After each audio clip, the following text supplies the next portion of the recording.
Hey guys, welcome to an interesting video on Wild Rift. So today we are back with a Zeri supplementary guide, and today we're going to be taking a look back at the Charge Blade Zeri. So now if you guys remember, at some point in time this was Zeri's best build. Some people still consider this to be Zeri's best build. Let's see if anyone's it's actually using it in the top few. Well, not really, but some of the top players are actually using this build. Now, I do agree with the top players though that you can see all three of them, whatever build they go for Runans as a second item. And I do think that Runans second item is great on Zeri, and that's kind of the main issue with the Charge Blade build, which is that this build is great, but Runans in general outclasses Charge Blade, and going for Runans then Charge Blade or Charge Blade then Runans puts you in a very awkward spot where you have two attack speed items that doesn't really give you very much AD, and it's just not very great to build both of these back to back, right? So either way, I still think this is an amazing build, so let's kind of go over it and kind of talk about what it's about. Right, so first up, we start with the Gluttonous Greaves as usual, AD and Omnivamp, into our usual first item, Bloodthirster, of course giving you a lot of AD as well as some physical vamp. So now, as mentioned, the linchpin of the build is going to be Solari Charge Blade. It gives you a little bit of attack speed, quite a bit of attack speed actually, ability haste, as well as of course the Sunburst passive, which gives you a stack every time you cast an ability, and when you proc the stacks, you will deal bonus magic damage on hit, which will of course crit as well if you get lucky or if you reach 100% crit. So this is really good in terms of, number one, increasing Zeri's burst damage, so you can kind of one-shot people more easily. And number two, of course, changing her damage profile to be a little bit of magic damage as well. That's kind of the two main strengths of this build. Talk a little bit more about the pros and cons of Charge Blade versus Runans in the gameplay later on. But then we go for IE, for more AD and increased crit damage. And then finally, we have more reminder for the Armor Pen and Grievous Wounds. Now, last item is pretty flexible. You can go for defensive items. Of course, the best defensive item you can go for is Maw, because it gives you a lot of AD and, magic resist. But another option is you could also go for a last item Runans. Right? You could also go for Runans as a last item here, but I think last item Runans is a little bit awkward because you've already lost the value of Runans for the entire game, and you don't reach last item every game anyway, so I normally go for something more defensive, if I ever reach to that point in the game. And if the game lasts even longer than this, there is even an option to sell, for example, an item like sell Charge Blade to get Runans, for example. That could be worth it as well, because in the late game, the burst damage is a bit less relevant than being able to attack a couple of people at one go. Now for the runes, you want to go for Conqueror. Conqueror, of course, gives you stacking AD as well as giving you Omnivamp. The reason why you want to go for this is because you already get enough attack speed with the 40% from Charge Blade, and if you get too much attack speed, it's going to get converted into AD anyway. So you might as well go for a rune that gives you AD and Omnivamp instead of converting your AD on your lethal tempo into attack speed instead. Now, of course, we're going to go for Brutal just for the extra damage on our auto attack, since we auto attack a ton as an ADC, Giant Sail to counter the tanks, and Alacrity for that attack speed, and finally we have Bone Plating for the defensive capabilities. Now for the spells, I love going for Flash together with Ghost. Ghost I think is really great for Zeri, because Zeri is a very movement speed dependent ADC. He's a battle ADC. And the Ghost is going to be very, very helpful for you to, of course, kite around fights and things like that. But if you do need Cleanse, Exhaust, or Barrier for laning purposes, or to counter certain CCs or whatnot, of course you can go for that as well. But with all that said, now let's move on to talking about our gameplay. Hey guys, so let's now move on to the gameplay.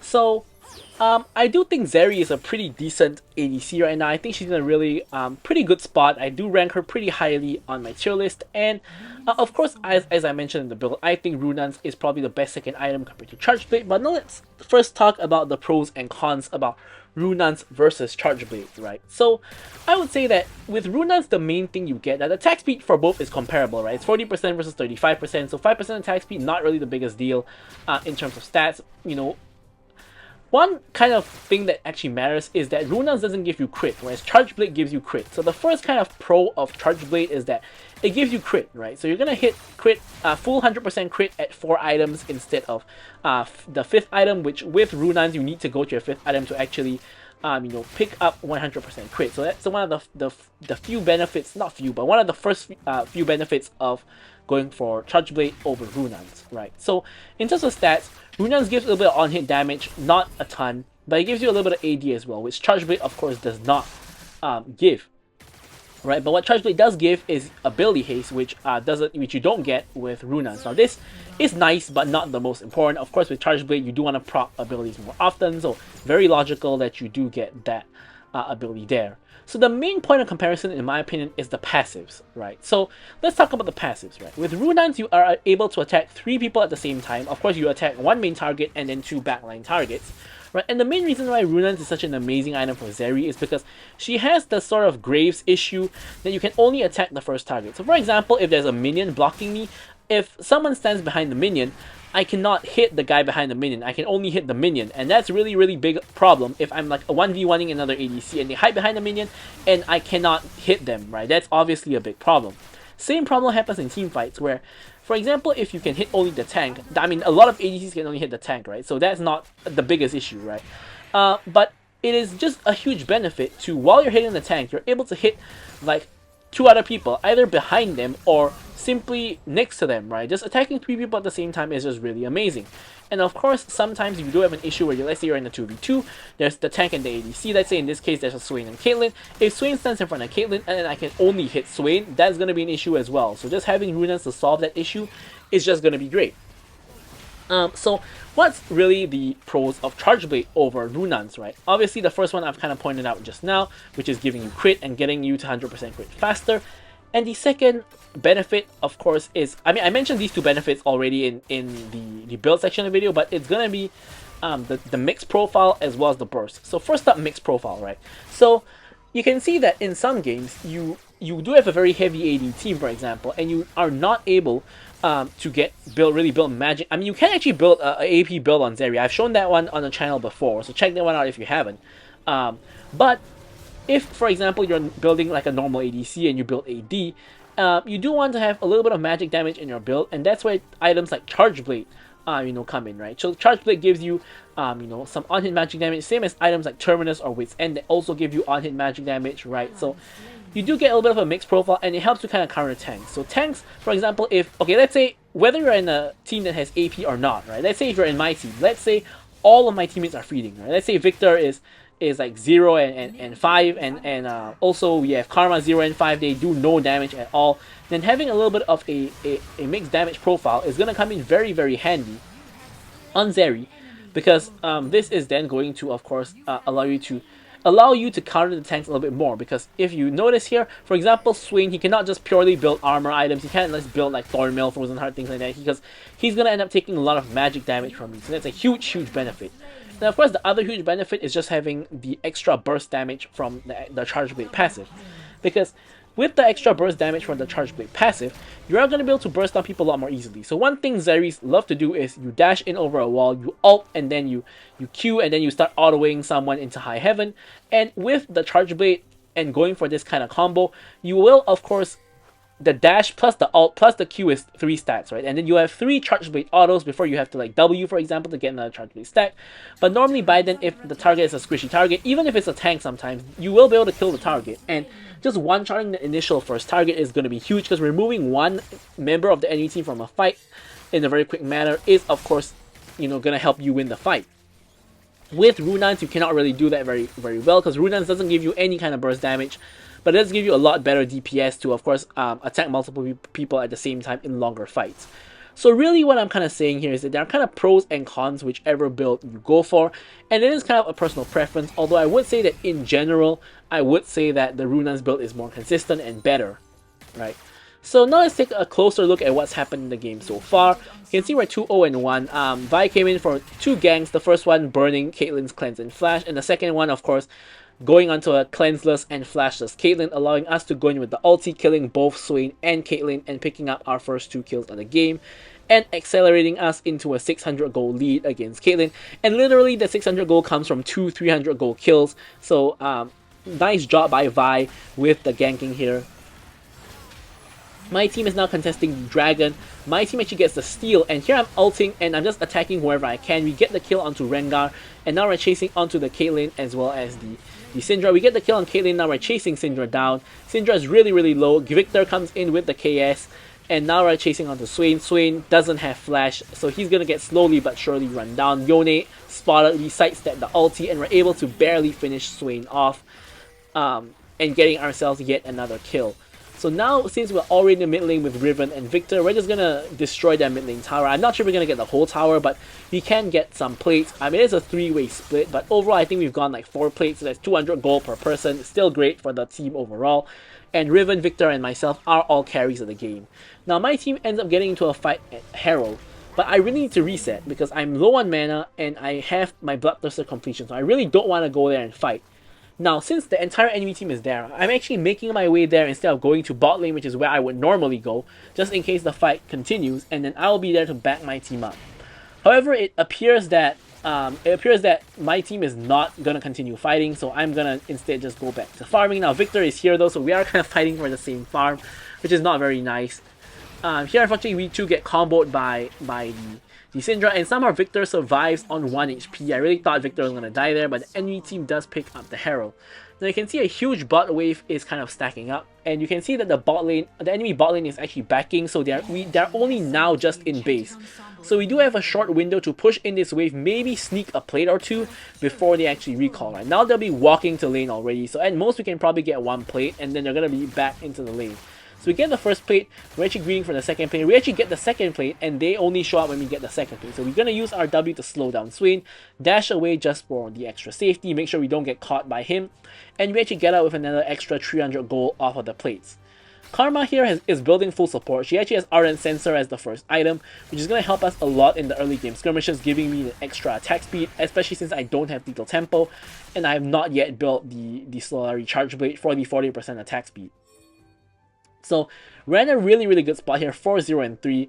And I have to say that when you're fed, of course, Charge Blade becomes even better because, as I said, one of the biggest strengths of Charge Blade is the ability to burst someone down. Obviously, if you're behind, it's a lot harder to burst someone down than when you're ahead. So since you're ahead, getting Charge Blade here is going to be very, very handy as well. Now, Karma stealing my minions multiple times here, but I guess I shouldn't be too greedy about it because she is supporting me with a full support build, and also I've already gotten 4 kills. So, but of course, the more gold the better, right? And in fact, Syndra with 1, 2, and 1 KDA is actually having the same goal as me. Just off of getting all of the tower plates in mid lane, probably solo. So, it's not like I'm obscenely far ahead of everybody else in the game either. And the Karma Shield movement speed is insane on Zeri, by the way, because you get the Karma movement speed itself, and then you get your passive movement speed from your from being shielded as well. So a lot of movement speed just from getting shielded by Karma. So that's really, really great. Now here we have such a huge lead that honestly, if we really wanted to, we could just dash onto them and then just kill them. In fact, if they start a fight, I think if Swain actually roots me here, I actually think that they die instead of us, right? If he roots me here, he's gonna bait Caitlyn into going in on me, and then I'm gonna be able to just ult and then kill the both of them, is my opinion about what's gonna happen here. But of course, we don't really need to take any unnecessary risks, right? So if they engage us in the fight, we can kill them. Otherwise, we're fine. We can just continue on to poke. Like what you see here, we're just launching Qs at them and just launching autos. Now Morgana is not Morgana, Karma is not going in. So you can see here now I'm going in as well. I finish off the Caitlyn. Syndra is now coming in for the gank. She's really fat. I try to finish off Swain before going down, but eventually we do end up getting taken down by Syndra, which, by the way, we already knew she was roaming because we actually saw her on the roam off of those 2 wards in the river. We knew she was coming, but honestly, I thought we could get a kill and then back out, or get 2 kills and back out, but obviously I was way too overconfident there about how fast I can secure the kills, and Syndra is able to escape the Riven, who comes in for a potential gank. Here though, we do have our Solari Charge Blade completed now, so we do have 2 full completed items, so we are in a pretty good spot here right before the dragon fight. Syndra though also had 2 full completed items with her Ludens as well as her Death Cap, also very, very dangerous now. Of course, Syndra is the best performing member of their team at the moment, and definitely very, very scary of a prospect. But Victor is also doing pretty well. He's only 1k behind the Syndra, and also kind of catching up slowly. So here, whilst waiting for something to happen, we're just going to continue maintaining our farm. Victor on the complete wrong side of the map here to contest Dragon. So we are lacking a member, but I'm auto-attacking the Dragon from over the wall here. With incomplete safety, we can hop the wall over if we need to, and somehow Swain steals the Dragon. That is just wild. So here we are getting into a fight here. Rengar is using the bushes, but here you can see I'm hiding away from the bush so that Rengar cannot use the bush. And out goes in onto Caitlyn, we flash forward, finish the kill onto her. Rengar gets stunned by a very well placed Victor I forgot what that's called, but the Victor zone, right? And get stunned and dies. And eventually I'm able to kind of go into the backline, get a couple of kills, but I do end up dying eventually. But my team is able to pretty much clean up the rest. The only person who survives the fight is Syndra. And of course, Syndra is really the one we kind of want to kill here. But Syndra is able to survive the fight. And but you know, this fight helped me and Victor especially catch up to Syndra. You can see that we are now basically having the same goal as Syndra. So we two are really, really fed. Whereas she is just one person who's very fed. So my team overall does have a slight goal lead against the enemy team right now. And we are in a pretty decent spot with both of the carries on my team having the most goal, myself and Victor. And you know, our support does have the least goal here, but it's not really big of a deal. So here we want to get as much farm as possible. We're gonna just go ahead and farm jungle. We want to avoid taking the red buff though, because we don't have the team-wide buff share yet. Now here, I get marked by Rengar, and I know immediately that I'm in trouble. Here, Rengar actually plays this very, very well, getting the root onto me as well, stopping me from escaping. And honestly, if he didn't hit that root, or he didn't use the root correctly, and use something else that was empowered, I probably wouldn't have died there. So very, very well played by Rengar. But basically, perfectly combos me with you know, all of the jumps, abilities, and the root, and then into me dying. Really, really nice job by Rengar. Unfortunately for me, I guess you could say I got a bit greedy farming the jungle without any of my teammates nearby, which normally would not be a problem, but with an enemy assassin, that's always a dangerous thing to do. But my team here is finally able to clutch it out and kill the Syndra, who's of course the main problem. And they're moving on to going for Yone. Yone goes down. Riven very, very low, trying to run for her life. Karma comes in with a shield to help her out, and now I'm coming as well. Enemy team overextending just a tad into our area, and here I'm just stacking up Conquer for free onto Swain. We pick up the kill onto him. I get rooted here. Rengar is now coming in from the side. I get the ult onto the Rengar, blasting the Rengar and killing him basically multiple times because of how many times he pressed W there. But here we're able to eradicate both Caitlyn and Rengar off the map. And now Syndra and Yone are the only two people about to spawn on the enemy team, whereas on my team we have myself and Vi doing Baron. We have Victor on his way here to help out with the Barons, supposedly. Now Syndra has a chance of stealing Baron, especially because Vi couldn't even secure against a Swain, so I was really scared that Syndra was going to steal that one. But thankfully Vi did get the smite properly this time, and Syndra was not able to one-shot the Baron. She burst it down to about 180 HP, so maybe if she actually waited like an extra second, maybe she would have actually one-shot the Baron and gone the steal. So here I can get my IE, so I'm going to actually recall, pick up IE, 3 full crit items completed. And we're definitely snowballing into the later stages of the game. And now we have Baron, so we should be able to do some damage and get some towers off of the enemy team. Of course, as usual, being sure to keep the farm up by farming jungle camps whenever available. And here, Riven actually picks up a double in a 1v2. Now, Karma is going over to help Riven against Swain, and they are just basically winning. Unfortunately, Riven eventually dies. I think Karma is now in a little bit of trouble against Swain as well, because Karma is building full support. She doesn't really have the damage. By making use of all this distraction, I'm able to pick up the mid lane tower together with Victor. And Karma is actually distracting Swain for so long that Swain actually is sticking around. Now here I was thinking of whether or not to actually rotate. But now seeing how low Swain is, all I need to do is go over there and it's a free kill. Right, so here I'm just walking over. Swain spots me, uh-oh, and he dies. Right, nothing he can do. He can't really walk back into Karma either. I mean, Karma's not really going to kill him, but he's basically trapped between a rock and a hard place, so he ends up going down eventually. We pick up a free kill on him. We still have the Baron recall to get a reset, getting ourselves items before you know, proceeding on to the Drake. Now here I'm getting stasis because I really need stasis to counter especially Rengar and Syndra ult, for example, whereas QSS not going to be very handy in this match. Swain doesn't have Rylai's and there's not a ton of CC in this game, whereas with stasis I can counter you know, the assassins of the team. Basically anyone who's not the bot laners you know, is gonna work out very well. It's gonna work out very well for me with the stasis, the extra level of safety here. And here there's not really a lot to do, so I'm kind of waiting for the next mid wave to come in so I can start farming it, which we do. And of course the entire enemy team shows up in the mid lane. Classic ARAM. Victor trying to find some poke, ends up getting caught chain CC. Now here I get chain CC as well. Airborne, stun, airborne, and I simply cannot move. Like, I was spamming my stasis button, but it was just not working. Like, I have stasis, flash, ghost, and ult. I couldn't use any of it because I got CC'd by the Yone Q3 and then into something that stunned me. It might be Syndra QE. And then into the Yone ulti, which then knocked me up. And I just got one shot 100 to 0. And there's really nothing I could have done there except position myself better so I don't get caught in the first place. So definitely still a mistake on me.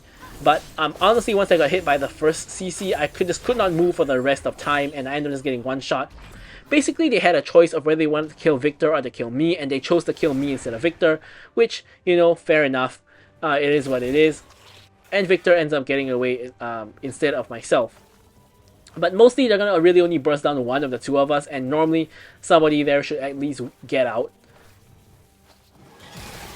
So here, now we finally do have the buff share with the entire team, so now I can actually farm the buff and give the buff to my entire team whilst I'm doing that. Yone goes on top of Victor. Victor is in trouble and Victor does eventually die. Yone did have to expend ult there though, so noted that he doesn't have ult. Now here right now 4v5 because Victor, one of our main carries, is now down. And in fact Victor is the most fed member in the entire game. So here definitely gotta be a little bit cautious.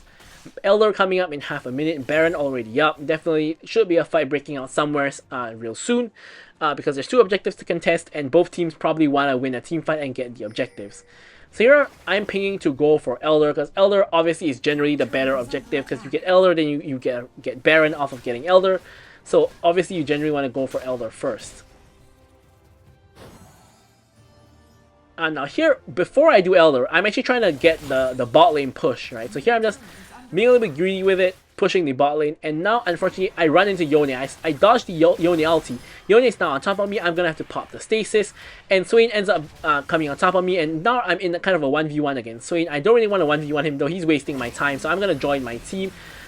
Elder is very, very low. Unfortunately, enemy team secures Elder, but I'm gonna jump into the pit anyway with the ulti and see who I can really get here. Swain now just walking in here. He has Elder, he's about to try to blast me, but he cannot survive 3 people's damage at the same time, including myself and Victor. Caitlyn is now on the run, flashes away when she has Elder Dragon. Tries to ult Vi, but I can't block for Vi, I'm gonna die. Thankfully, they end up killing Caitlyn, and Caitlyn doesn't manage to get off the ult. And ironically, despite the fact that enemy team gets Elder, we actually kill 3 of them, and now we can actually go for Baron. Now, of course, the main real fear here is that Syndra just combos us where we're all kind of grouped together at the Baron, or Rengar just comes in for the one shot. But we are able to secure the Baron without any incidents, and now we can kind of back off. Now I'm really close to getting Mole Reminder, so I'm just trying to find the last bit of farm, and yeah, there we go. We managed to secure the Grom. Thankfully, Vi is not able to steal, and we're able to get the Mole Reminder completion. So 4 full crit items now. Of course, one of the main benefits of Charge Blade over Runan's getting 4 full crit items as soon as possible. 100% crit now. Ready to rock and roll. So now with the Elder, it's a little bit awkward because now, sorry, we don't have Elder, we have Baron. Now with the enemy team having Elder, it's a little bit awkward, right? Because now we have Baron, they have Elder. So this becomes the classic no interaction gameplay of we let the Baron minions push out, we don't want to fight you because you have Elder, and we're just going to let the minions do the dirty work for us. So it's a little bit of no interaction gameplay at the moment. I'm not sure why Victor just walked up mid and inted like that. But we are going to go and push the side lanes. Riven has one of the side lanes pushed in. Now, unfortunately, there's no pressure on the map anymore, so we cannot really push up in the bot lane because there's nowhere else for the enemy team to be other than defending us in bot lane. So we just have to kind of just let Syndra clear the wave, and then we can push in the next wave. And then top lane, of course, is automatically pushing because we have Baron, and we also have the inhibitor already. So top lane is always going to be a point of pressure for the enemy team. So once again, here we let Syndra use all her spells onto the wave first, and then we walk up to clear the enemy wave, also kind of just getting enemy gromp while we're at it. Now we're focusing the tower. Swain is now coming over, Rengar coming over as well. Rengar ults the wrong person, ults the Karma, and doesn't even touch me, and off of that I'm able to basically murder all of them here. Just look at the DPS I'm outputting here. I pretty much pick up a unofficial triple because Vi got the last kill, and off of that only Yone and Caitlyn are now left to defend. So I think there's an angle where we can end the game right here and now. Yone now coming in, takes a ton of damage, gets his shield bow procced, Flashing forward, killing him. Stasis to prevent ourselves from dying to the tower. We get trapped by Caitlyn. We're trying to kill Caitlyn. Caitlyn's 1 HP. We mistime the zap and Caitlyn survives, and we're about to die to the ulti. Unfortunately, we die right before the game ends, but either which way, we win the game in pretty dominating fashion for the most part. So I'm going to leave you guys with the stats as usual once again, and thank you guys so much for watching the video, and goodbye.